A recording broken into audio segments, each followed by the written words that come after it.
Hello dear students, आप सभी का स्वागत है एक्सपी क्लासेस में। मेरा नाम है मुकुंद। कक्षा 12 गणित के अंतर्गत आज हम लोग चैप्टर नंबर 4 की एक्सरसाइज 4.3 को देखने वाले हैं। इससे पहले वाले अगर आपने वीडियो नहीं देखे हैं तो कक्षा 12 गणित की जो प्लेलिस्ट है वो आपको आई बटन पर मिल जाएगी। वहां से जाके आप अपने पुराने वीडियो को देखकर तैयारी को पूरा कर सकते हैं। तो चलिए आज हम बात करते हैं एक्सरसाइज 4.3 की। अभी अपन को पढ़ना है त्रिभुज का क्षेत्रफल यानी एरिया ऑफ ट्राइंगल। ठीक है, तो आपने कक्षा 11 में त्रिभुज के क्षेत्रफल के लिए अच्छे से पढ़ रखा होगा। वहां पर आपने सीखा भी होगा कक्षा 11 में भी और कक्षा 10 में भी। ठीक है, तो माना किसी त्रिभुज की शीर्ष x1 y1 x2 y2 x और x3 y3 है, तो त्रिभुज का क्षेत्रफल क्या होता है आपका? डेल्टा बराबर 1/2 x1 y2 minus y3 plus x2 y3 minus y1 plus x3 y1 minus y2। ठीक है ना। अच्छा, यहाँ पर एक शब्द है आपका शीर्ष, तो आपको पता होना चाहिए शीर्ष क्या होता है। शीर्ष की अगर परिभाषा की बात करूं तो शीर्ष यानी कोने। कोने का मतलब क्या कि ये जो आप हिस्सा देख रहे हो ना, ये कोने कहलाएंगे। इन कोनों को अपन क्या कहेंगे? शीर्ष, यानी इंग्लिश में कहते हैं वर्टेक्स, ये कहलाते हैं शीर्ष। ठीक है, तो शीर्ष की परिभाषा होती है भैया कि भुजा जिस बिंदु पर मिलती हैं, दो भुजाएं जिस बिंदु पर मिल रही हैं उसे शीर्ष कहते हैं। याद रखिएगा, मैं गारंटी ले सकता हूं कि आप में से अधिकतर स्टूडेंट्स को ये नहीं पता होगा कि शीर्ष की प्रॉपर परिभाषा क्या है। तो इस बात को याद रखिएगा, क्योंकि आप गणित पढ़ रहे हो तो ये छोटी मोटी चीजें आपको पता होनी चाहिए। शीर्ष क्या है कि भुजाएं जिस बिंदु पर मिलती हैं उसे हम शीर्ष कहते हैं। भुजाएं जिस बिंदु पर मिलती हैं उसे हम शीर्ष कहते हैं। ठीक है, त्रिभुज के क्षेत्रफल के लिए आपने ये सूत्र पढ़ रखा होगा, कोई दिक्कत नहीं। ठीक है, अच्छा, आप में से कई स्टूडेंट ने कैसे याद किया होगा? इसको याद किया होगा इस प्रकार से 1 2 3 और 2 3 1 और 3 1 2, इस प्रकार से। लेकिन मैं आपको एक नया तरीका बता देता हूँ। एक नए तरीके के हिसाब से चीजें बहुत आसानी से हो जाएंगी। जो मैं आप अपने स्टूडेंट्स को बताता हूँ उस हिसाब से मैं आपको क्लियर करा देता हूँ। ये तो आप लोगों ने कई टीचरों ने आपको बताया होगा। मैं अपना तरीका बताता हूँ। देखो, गिनती के लिए क्या है? 1 2 3 है, तो कहाँ से स्टार्ट करते हैं कि 1 से 2 आता है, 2 से 3 आता है और 3 के बाद रिपीट कर देते हैं। यही करते हैं, 1 से 2, 2 से 3 और फिर 3 से आप फिर से वापस ले लेते हो। तो करना क्या है, याद रखिएगा। सूत्र किस प्रकार से बनता है कि 1/2 बाहर लेना है। अपन x को बाहर रखेंगे, मतलब x1 x2 और x3 को अपन को बाहर रखना है। समझ गए? x1 x2 x3 को अपन को बाहर रखना है। फिर क्या करोगे?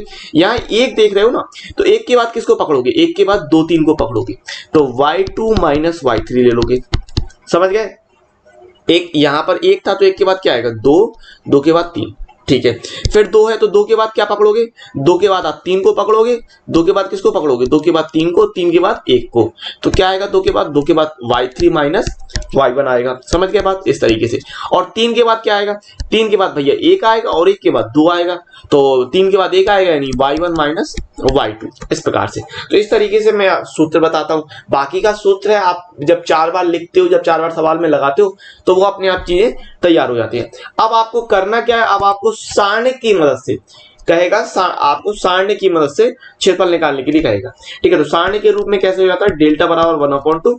यहाँ पर आप बिंदु लेके चलोगे x1 y1 x2 y2 x3 y3 और यहाँ पर ले लोगे 1 1 1। ठीक है, तो इस प्रकार से सारणी के लिए आप हल करोगे तो भी चीजें आ जाती हैं।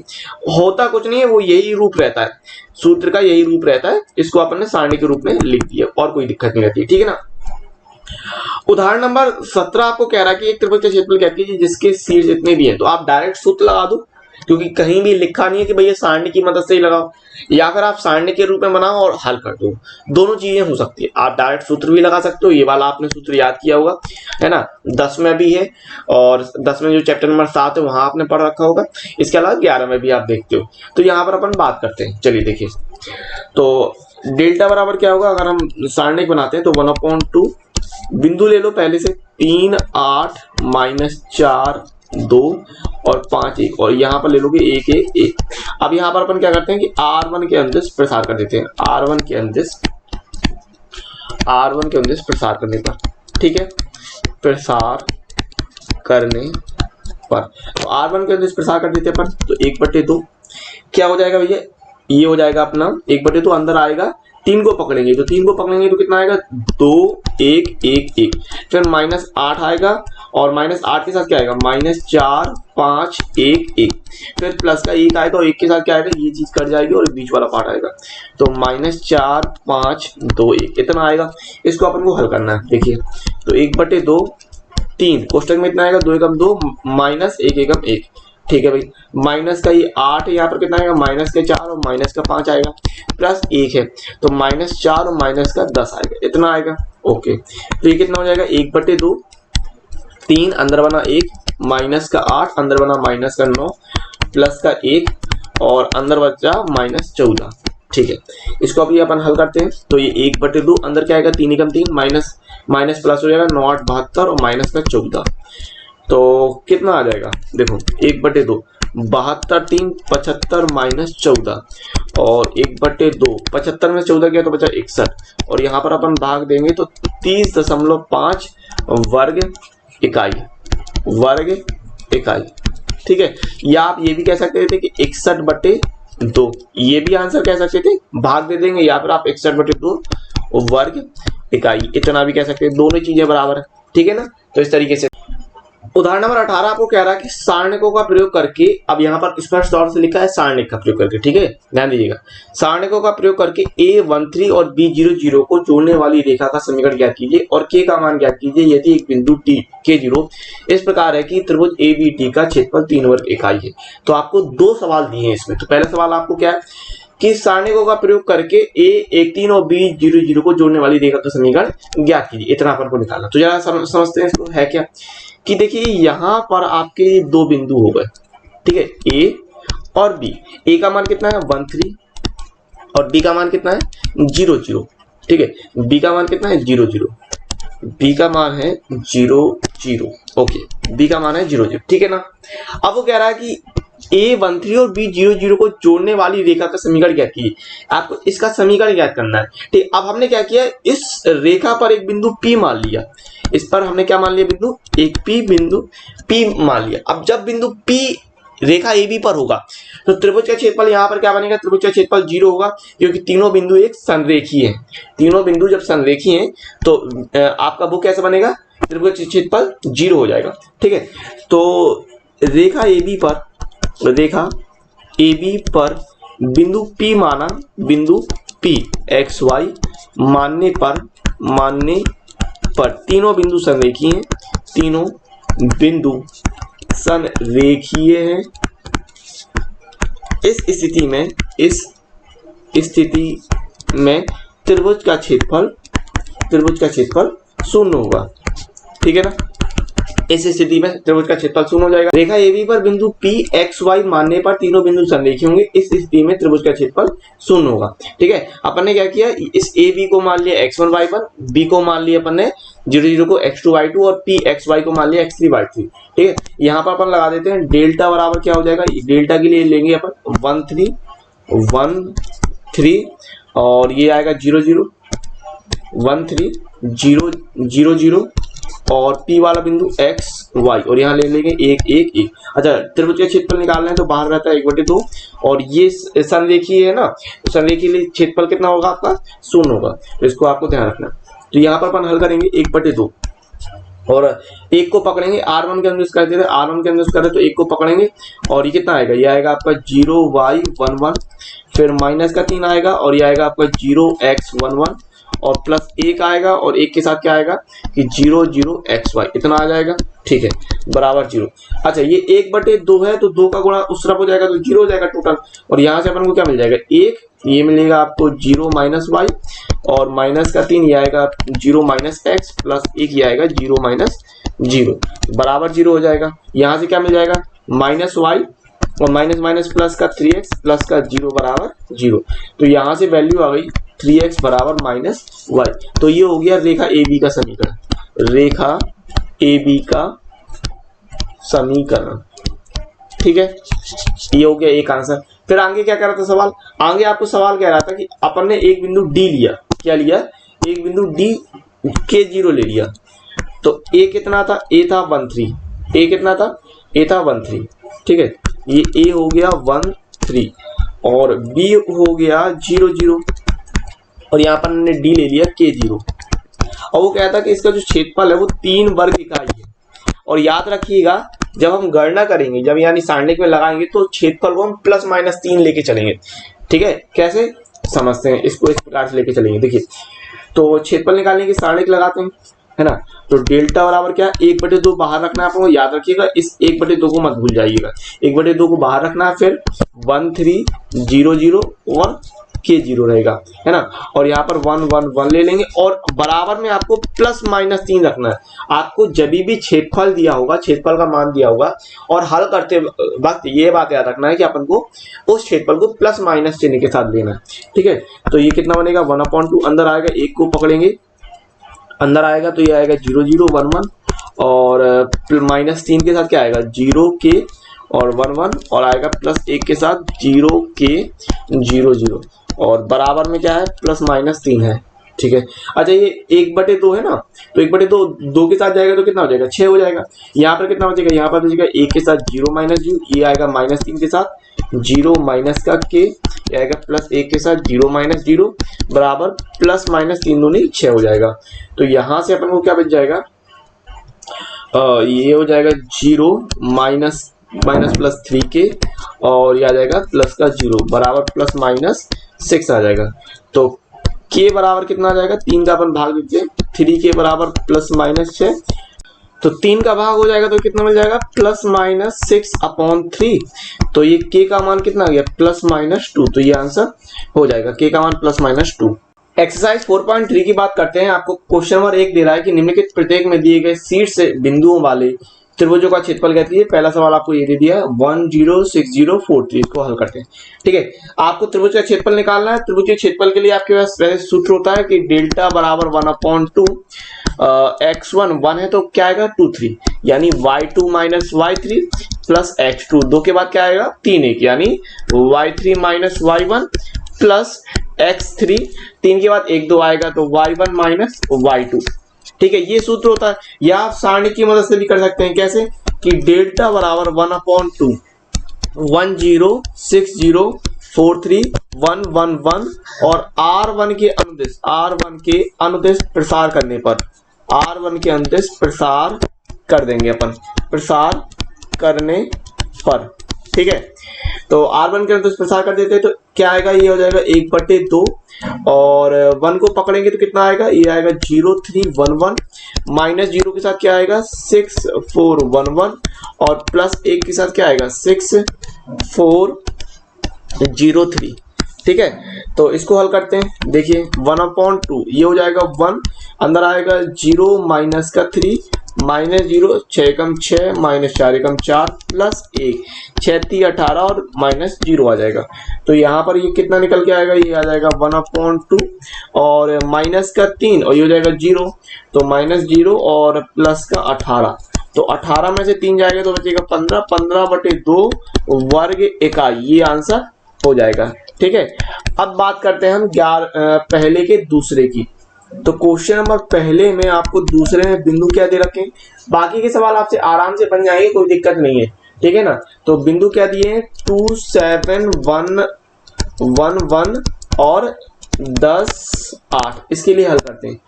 तो डेल्टा बराबर क्या हो जाएगा, ये हो जाएगा 2 7 1 1 10 8, ठीक है ना, 1 1 1 आ जाएगा। तो यही बिंदु है 2 7 1 1 और 10 8, ठीक है। इसके लिए हल करते हैं, देखिए 2 को पकड़ेंगे, बाहर 1/2 लिए रहना अपन को क्षेत्रफल के लिए, याद रखिएगा 1/2, 2 को पकड़ेंगे तो 2 के साथ क्या आएगा 1 8 1 1, फिर माइनस के लिए 7 आएगा तो आएगा 1 10 1 8 और +1 के लिए आएगा तो कितना आएगा 1 10 1 8, ठीक है ना।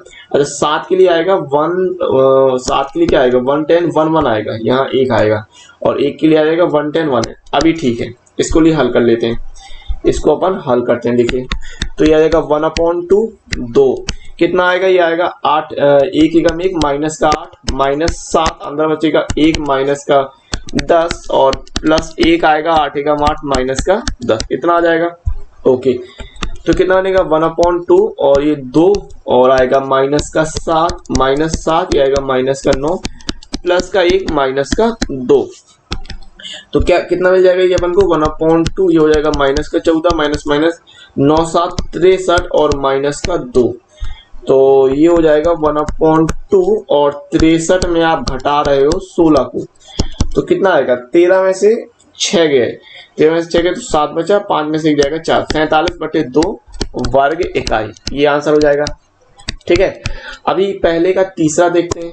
तो क्वेश्चन नंबर पहले में तीसरा सवाल अपन को क्या दिया था, पहले का तीसरा अपन को दे रखा है -2 -3 3 2 और -1 -8 ये दे रखा है।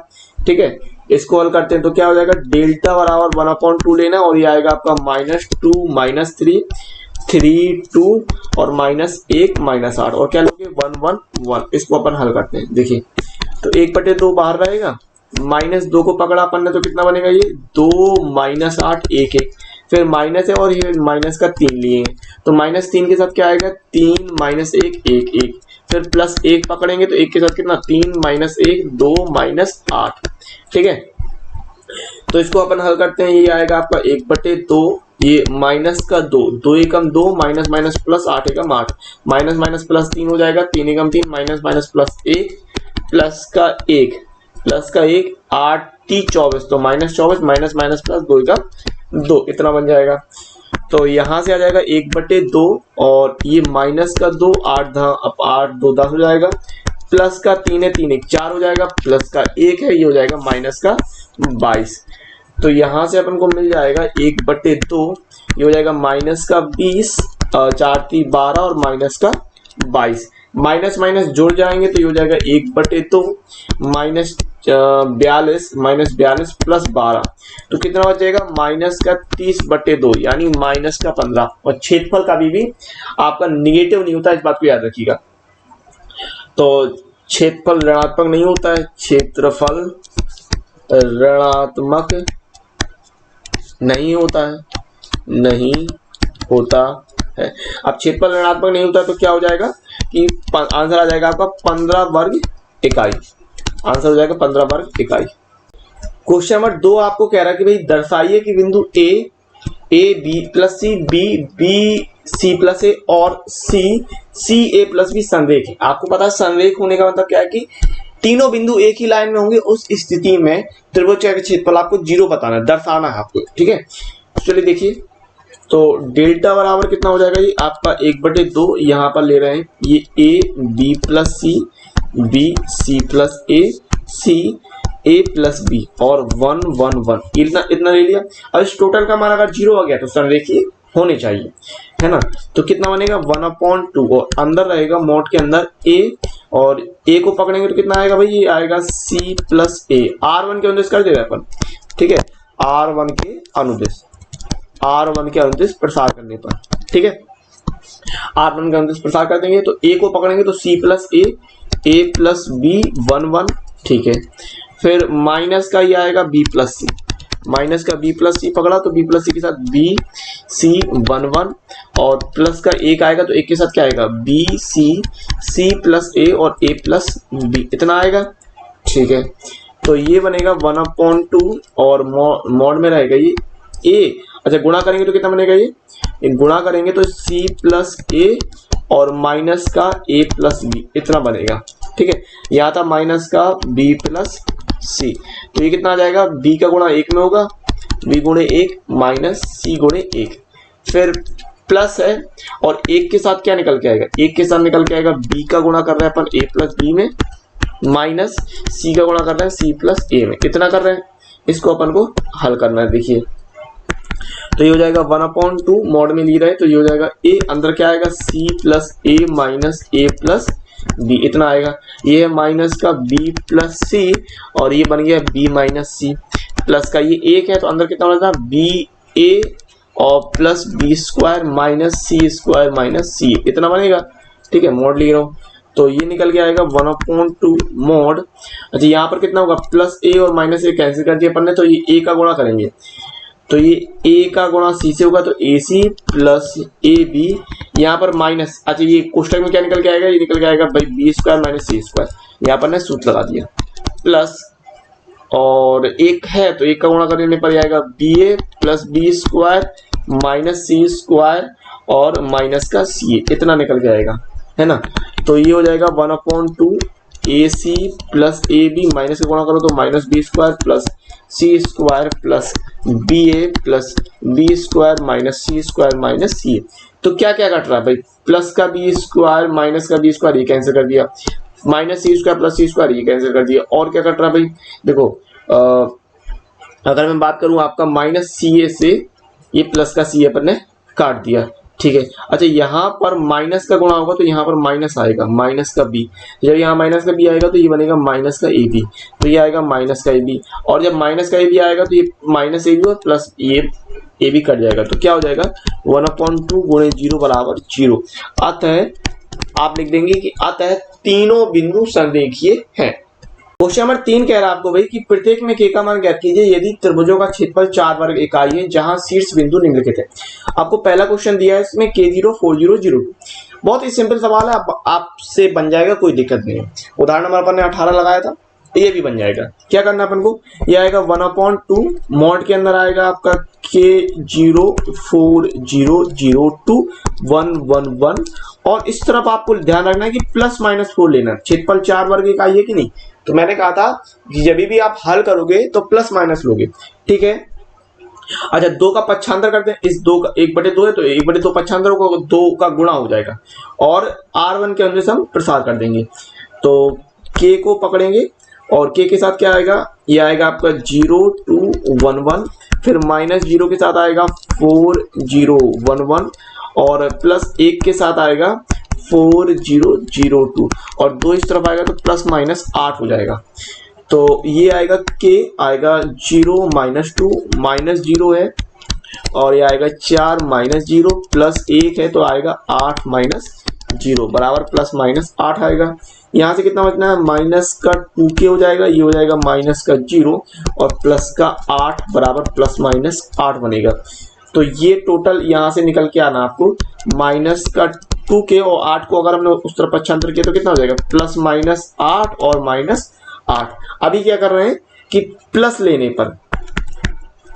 पर तो जब आप प्लस लोगे तो बनेगा माइनस 2k बराबर 8 माइनस 8, तो माइनस 2k बराबर 0 हो जाएगा, तो k बराबर कितना आएगा 0/-2, तो यहाँ से k की वैल्यू आ गई 0, यहाँ से k की वैल्यू 0 गई। फिर क्या कर रहे हैं अपन कि माइनस लेने के बाद प्लस लेने के बाद माइनस लेने पर अब अगर अपन ने माइनस लिया तो क्या निकल के आएगा, ये हो जाएगा माइनस का 2k बराबर माइनस 8 और माइनस 8, ठीक है। तो ये हो जाएगा माइनस 2k बराबर माइनस का 16, और k बराबर हो जाएगा माइनस 16/-2, तो यहाँ से k की वैल्यू आ गई 8, ठीक है। तो यहाँ से कह सकते हैं कि अतः k बराबर 0 8, ये आंसर हो जाएगा, ठीक है। अब इसी में आपका जो दूसरा सवाल दिया था उसको देख लेते हैं, तीसरे का दूसरा। तो भाई तीसरे का दूसरा अपन को क्या कह रहा था, ये कह रहा था -2 0 0 4 और 0 k, इतना दिया था, और क्षेत्रफल 4 वर्ग इकाई है, k का मान अपन को निकाल के दिखाना है। देखिए ये हो जाएगा 1/2 बाहर, और आएगा -2 0 0 4 0 k, आएगा 1 1 1, और बराबर में आएगा प्लस माइनस 4 ले लेंगे। तो वैसे ही करेंगे, 2 को पक्षांतर करेंगे तो हो जाएगा प्लस माइनस 8, और R1 को एडजस्ट कर देते हैं प्रसाद, तो -2, ये आएगा 4k 1 1, और आएगा -0 0 0 1 1, और आएगा प्लस का 1, तो आएगा 0 0 4k, ठीक है। और ये आएगा प्लस माइनस 8, तो -2 अंदर बनेगा 4 एकम 4 माइनस k एकम k, -0 ये आएगा आपका 0 -0 प्लस 1, ये आएगा 0 -0 बराबर प्लस माइनस 8, ठीक है। तो -2 का गुणा कर दो तो माइनस का 8 माइनस मिला प्लस 2k, ये तो बनेगा आपका 0 -0, और ये भी 0 हो जाएगा बराबर प्लस माइनस 8। तो यहाँ से -8 पक्षांतर कर लो तो 2k बराबर हो जाएगा प्लस माइनस 8 प्लस 8। अब ये आपको पता है क्या करोगे आप, प्लस लेने पर, तो जब अपन प्लस लेंगे तो क्या बनेगा, 2k बराबर 8 प्लस 8, तो 2k बराबर 16, तो k बराबर 16/2, तो यहाँ से k का मान अपन ने निकाल दिया 8, एक मान ये हो गया। फिर क्या करेंगे अपन कि माइनस लेने पर, ठीक है। तो जब अपन माइनस लेंगे तो क्या आएगा, ये होगा 2k बराबर -8 प्लस 8, तो 2k बराबर 0, तो k बराबर 0/2, तो कितनी हो जाएगी वैल्यू, k बराबर 0, ये आंसर हो जाएगा। तो यहाँ से अपन बता रहे हैं कि अतः k बराबर 8 0 आंसर है। क्वेश्चन नंबर चौथे का पहला आपको कह रहा है कि भाई सारणिकों का प्रयोग करके 1, 2 और 3, 6 को मिलाने वाली रेखा का समीकरण ज्ञात कीजिए। अपन ने उदाहरण नंबर 18 किया था, उसी की तरह लगाना है। देखिए अपन ने बिंदु ए ले लिया और बी ले लिया, ए और बी से अपन ने रेखाखंड बना लिया और इसके बीच में अपन ने एक बिंदु पी ले लिया। तो तीनों बिंदु सररेख होंगे तो त्रिभुज का क्षेत्रफल 0 होगा और वहां से अपन त्रिभुज के क्षेत्रफल के लिए लगा देंगे। माना बिंदु पी एक्स वाई रेखाखंड ए बी पर स्थित है, इस स्थिति में तीनों बिंदु संरेखीय होंगे और त्रिभुज का क्षेत्रफल 0 होगा, पता आपको। तो अपन ने ए मान लिया, बी मान लिया और सी मान लिया। इस प्रकार से अभी अपन त्रिभुज का क्षेत्रफल लगा देते हैं। तो क्या कि डेल्टा बराबर 1/2 कितना आएगा, ये हो जाएगा 1, 2, 3, 6 एक्स वाई और ये आएगा 1, 1, 1 और बराबर रहेगा 0 के। तो 1/2 का अपन पक्षांतर करेंगे तो कितना हो जाएगा, वो तो खत्म हो जाएगा, 0 उस तरफ जाएगा। तो और एक को पकड़ेंगे, R1 के अंदर कर रहे हैं तो एक को पकड़ेंगे तो ये आएगा आपका 6y 1, 1 फिर आएगा -2 3x 1, 1 और फिर प्लस 1 आएगा तो ये आएगा 3x 6y, इतना आएगा बराबर हो जाएगा 0। अब इसको अपन हल करते हैं तो एक ये हो जाएगा 6 -y -2 ये हो जाएगा 3 -x प्लस 1 ये हो जाएगा 3y -6x बराबर 0। तो ये कितना बनेगा 6 -y -6 और प्लस 2x प्लस का 3y माइनस का 6x बराबर 0। तो प्लस 6 -6 कैंसिल कर दिया अपन ने और ये प्लस 3y से माइनस y जाएगा तो कितना बचेगा 2y बचेगा और 2x में 6x जाएगा तो जाएगा माइनस का 4x बराबर 0। तो यहाँ से अपन कह रहे हैं कि भाई 2y बराबर 4x हो गया, या अपन इसको कह सकते हैं कि 4x बराबर 2y, ऐसा भी कर सकते हैं। अच्छा, अगर अपन ने 2 का भाग कर दिया तो कितना होगा 4x/2 बराबर y, तो ये आएगा आपका 2x बराबर y। ये AB रेखाखंड AB का समीकरण है, ठीक है ना। तो इस प्रकार से करना था, बन जाएगा आपसे। क्वेश्चन नंबर चौथे का दूसरा आपको कह रहा है कि सारणिकों का प्रयोग करके 3, 1 और 9, 3 को मिलाने वाले रेखाखंड का समीकरण ज्ञात कीजिए। यहाँ पर अपन ने बिंदु A ले लिया, बिंदु B ले लिया और बिंदु A और B रेखाखंड के बीच में अपन ने बिंदु P ले लिया। ये सारी चीजें अपन ने पढ़ रखी है, कोई दिक्कत नहीं। उदाहरण 18 लगाया, चौथे का पहला लगा लिया, तो अच्छी तरीके से आपसे ये सारे सवाल बन जाएंगे। माना बिंदु P x y रेखाखंड AB पर स्थित है, जब तीनों ही बिंदु एक ही रेखा में स्थित होंगे तो इस स्थिति में तीनों बिंदु संरेखीय होंगे और अगर बिंदु संरेखीय हैं तो त्रिभुज का क्षेत्रफल 0 होगा, पता है आपको। अब इसी के लिए अपन लगा देते हैं डेल्टा के लिए। तो क्या होता है कि भाई डेल्टा बराबर 1/2, डेल्टा बराबर 1/2 ये कितना होगा 3193 XY और ये आएगा 1, 1, 1 बराबर 0। 2 का पक्षांतर करेंगे, 1/2 का पक्षांतर करेंगे तो उस तरफ जाएगा 0 हो जाएगा और R1 की अनुदेश प्रसार कर देते हैं। तो 3 को पकड़ेंगे तो कितना आएगा, ये आएगा आपका 3y 1, 1 फिर -1 को पकड़ेंगे तो कितना आएगा 9x 1, 1 और फिर प्लस 1 को पकड़ेंगे तो आएगा ये 9x और 3y बराबर 0 हो जाएगा। तो ये 3 आएगा, यहाँ आएगा 3 एकम 3 माइनस y एकम y माइनस 1 और ये आएगा 9 एकम 9 और x का गुणा 1 में करेंगे तो x आएगा प्लस 1 और ये आएगा 9y माइनस का 3x बराबर 0 हो जाएगा। 3 का गुणा कर लो, 3 का 9 माइनस का 3y माइनस का 9 माइनस माइनस प्लस x हो जाएगा प्लस 9y माइनस का 3x बराबर 0 हो जाएगा, ठीक है। तो इतना आ जाएगा, यहाँ पर कितना आ रहा था प्लस का 9y आ जाएगा। तो प्लस 9 और माइनस 9 कट जाएंगे, कट गए और 9y से 3y जाएगा तो कितना बचेगा 9y से 3y गया तो 6y बचा और x से 3x होगा तो कितना बचेगा माइनस का 2x बराबर 0 बच जाएगा। तो 6y बराबर हो गया 2x और 2x बराबर अपन कर सकते हैं 6y। तो 2 का अपन भाग देंगे तो कितना हो जाएगा x बराबर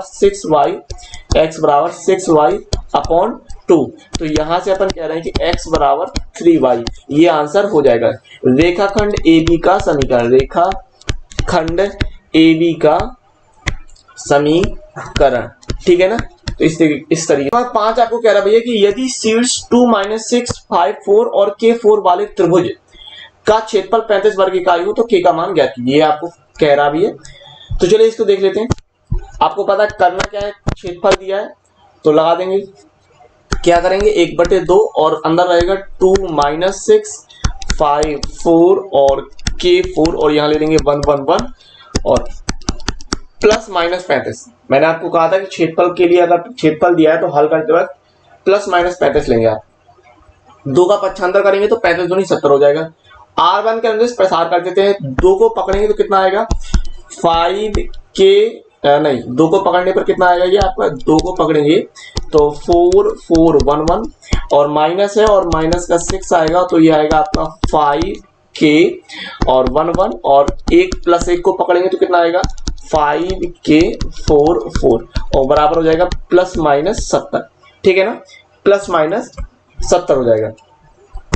तो भाई देखो 2 को लिया तो ये आएगा 4 एकम 4 माइनस 4 एकम 4 और माइनस माइनस प्लस 6 5 एकम 5 माइनस की एकम के और ये आएगा प्लस 1 5 को 20 minus 4k equal two plus minus 70।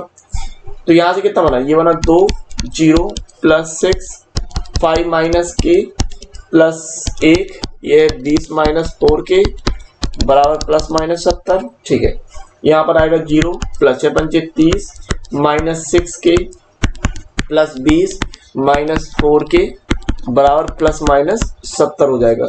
तो ये कितना हो जाएगा 20 30 20 हो जाएगा 50 और ये हो जाएगा माइनस का 10k।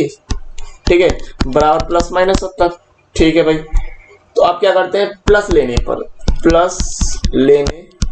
पर तो अगर अपन प्लस लेंगे तो कितना हो जाएगा, ये होगा 50 माइनस 10k बराबर 70।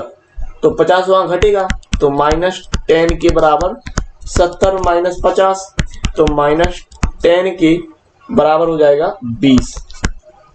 तो k बराबर आ जाएगा 20 बटे माइनस 10। तो यहाँ से k का मान कितना आ गया, k का मान आ गया माइनस का 2। तो ये तो हो गया प्लस लेने पर। अभी अपन करते हैं माइनस लेने पर। ठीक है ना, तो जब अपन माइनस लेंगे तो कितना हो जाएगा, ये आएगा 50 माइनस 10k बराबर माइनस 70। ठीक है, तो माइनस 10k बराबर 50 वहां घटेगा तो 70 माइनस 50 7 5 12 हो जाएगा। तो ये हो जाएगा माइनस का 10k और माइनस का हो जाएगा 120।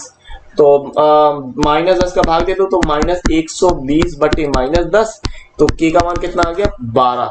तो यहां से अपन को 2 मान निकला है k के जो चाहिए थे अपन को, अतः k बराबर -2 और 12 आंसर हो जाएगा।